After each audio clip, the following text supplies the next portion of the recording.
বিসমিল্লাহি আলহামদুলিল্লাহ ওয়াসসালাতু ওয়াসসালামু আলা রাসূলিল্লাহ আম্মা বা'দ আসসালামু আলাইকুম ওয়া রাহমাতুল্লাহ।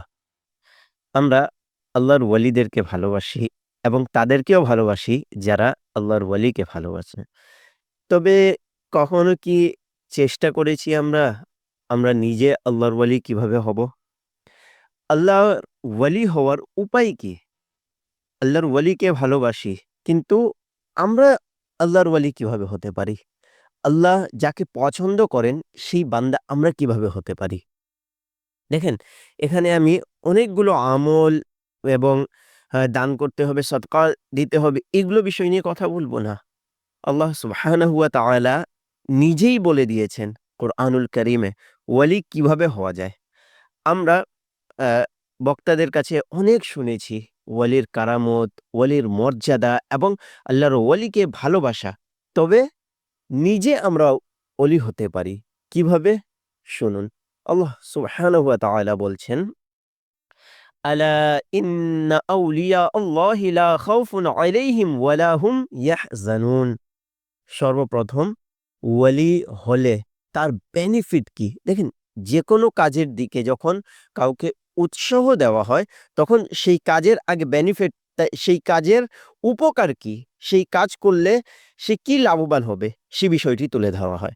তো আল্লাহ সুবহানাহু ওয়া তাআলা এখানে আমাদেরকে লাভ বলে দিচ্ছেন যে যদি কোনো ব্যক্তি আল্লাহর ওয়ালি হয় তার লাভ কি হবে? আল্লাহ বলছেন, আলা ইন্না আউলিয়া আল্লাহ, তোমরা সাবধান হয়ে যাও। পৃথিবীর মানুষকে আল্লাহ বলছেন, নিজের বান্দাদেরকে বলছেন, তোমরা সাবধান হয়ে যাও। কাদের থেকে? আল্লাহর ওয়ালি থেকে। কেন? ইন্না আউলিয়া আল্লাহি লা খাউফুন আলাইহিম, যারা আল্লাহর ওয়ালি হয়ে থাকে নিশ্চয়ই তাদের কোনো ভয় থাকে না। ওয়ালা হুম ইয়াহজানুন, এবং তারা কখনো বিপদগামী হন না, তারা কখনো চিন্তিত হন না। এখন এই কথা বলার পর আল্লাহ সুবহানাহু ওয়া তাআলা বলছেন, ওয়ালি কিভাবে হওয়া যায় এবং কারা ওয়ালি হতে পারে? আল্লাযীনা আমানু ওয়া কানু ইয়াত্তাকুন। দুটি কাজ করতে হবে। দুটি কাজ করলে মানুষ আল্লাহর ওয়ালি হয়ে যেতে পারে। জি, মাত্র দুটি কাজ। সেই দুটি কাজ কি? আল্লাহ বলছেন, আল্লাযীনা আমানু, যারা ঈমান এনেছে, যারা ঈমান এনেছে, ওয়া কানু ইয়াত্তাকুন, এবং তাকওয়া ইখতিয়ার করেছে, মুত্তাকি হয়েছে। যারা ঈমান এনেছে, যারা মুত্তাকি হয়েছে তারাই আল্লাহর ওয়ালি হয়ে যেতে পারে। লাহুমুল বুশরা ফিল হায়াতিদ দুনিয়া ওয়াল আখিরাহ, তাদের জন্য সুসংবাদ আছে। যারা ঈমান আনলো, যারা তাকওয়া ইখতিয়ার করলো, মুত্তাকি হলো, তাদের জন্য সুসংবাদ আছে ইহকালেও পরকালেও। তারা কখনো চিন্তিত হবে না, কখনো ভয় থাকবে না তাদের।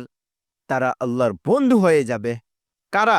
যারা ঈমান আনবে। দেখেন, শুধু ঈমান আনলাম, আমি কালেমা পাঠ করলাম, আল্লাহর প্রতি বিশ্বাস স্থাপন করলাম, হয়ে গেল, আমার দায়িত্ব শেষ। নো, এটি হয় না। এটি ইসলামের কাজ নয়। এটি শয়তানের ধোঁকা। আপনি কালেমা পড়ে নিলেন, জান্নাতে চলে যাবেন না। আপনাকে ইবাদত করতে হবে। আল্লাহ যেগুলো ফরজ করেছেন সেই কাজগুলো করতে হবে। যেগুলো থেকে নিষেধ করেছেন, বারণ করেছেন আল্লাহ এবং আল্লাহর রাসূল, সেগুলো থেকে দূরে থাকতে হবে।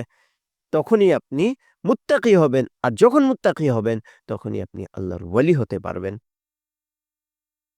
আল্লাহর তাকওয়া অনেক বড় বিষয়, অনেক বড় বিষয় আল্লাহর তাকওয়া ইখতিয়ার করা। তো আল্লাহর তাকওয়া ছাড়া আপনি ইবাদত করছেন, সেখানে যদি তাকওয়া না থাকে, তাহলে সেই ইবাদতও কাজে লাগবে না। আল্লাহ সুবহানাহু ওয়া তাআলা আমাদেরকে মুত্তাকি বানিয়ে দিক। আমিন।